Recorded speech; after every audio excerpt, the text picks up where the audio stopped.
සුබ දවසක් හැමෝටම ඔයාලව ආදරෙන් පිළිගන්නවා.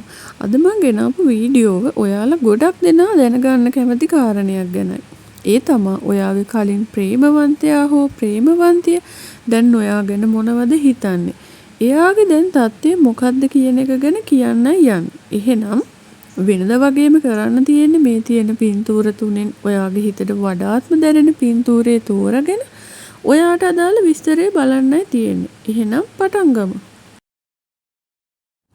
මේ පින්තූරේ තෝරගත්ත ඔයාව ආදරෙන් පිළිගන්නවා. අපි බලමු මොනවද ඔයාගේ හිටපු ප්‍රේමවන්තයා හරි ප්‍රේමවන්තිය ඔයා ගැන හිතන්නේ. මොකක්ද එයාගේ දැන් තත්ත්වය කියලා. ඒ කෙනා මේ වෙලාවේ මොනවා හරි දෙයක් ගැන තීරණයක් ගන්න බැරුව ගොඩක් හිර වෙලා ඉන්නවා.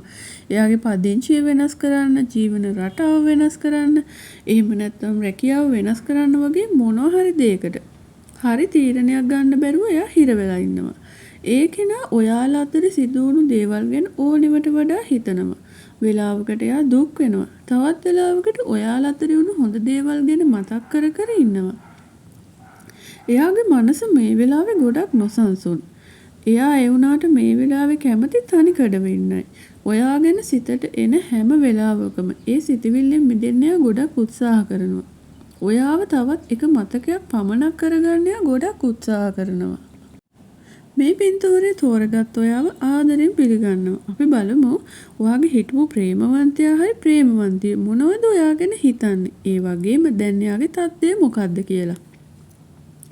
මේ කෙනා ඔයාලා අතර සිදුවුණු දේවල් ගැන හිතමින් ඉන්නවා.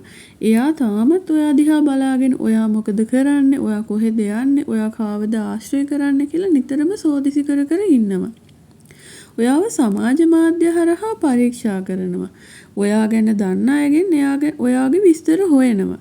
හැබැයි මෙයා ඔයත් එක්ක ඉන්න කාලවලදී ගොඩක් වෙලාවට ප්‍රශ්න මග ඇරලා ඉන්න උත්සාහ කරපු කෙනෙක් වෙන්න පුළුවන්. තාමත් මෙයා ඉන්නේ අවිනිශ්චිත තත්වයකින්. එයා මොනවද කරන්න ඕනි? ඒ දේවල් ගැන එයාට ලොකු කල්පනාවක් නැහැ. මේ පින්තූරේ තෝරගත්තාව ගොඩක් ආදරෙන් පිළිගන්නවා. අපි බලමු මොනවද ඔයාගේ හිටපු ප්‍රේමවන්තයා හරි ප්‍රේමවන්තිය ඔයා ගැන හිතන්නේ.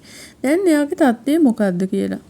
මේ කෙනා භෞතික දේවල් වලින් ගොඩක් ස්ථාවරව ඉන්න කෙනෙක් වෙන්න පුළුවන්. නමුත් මෙයා ඔයාලගේ වෙන්වීම ගැන ගොඩක් මානසික අවපීඩනයෙන් ඉන්නවා කියලා පෙන්눔 කරනවා. එයා Tamanගේ සිතේ නොසන්සුන් බව හංගගෙන ලෝකයට හොඳ මූණක් පෙන්වන්න ගොඩක් උත්සාහ කරනවා.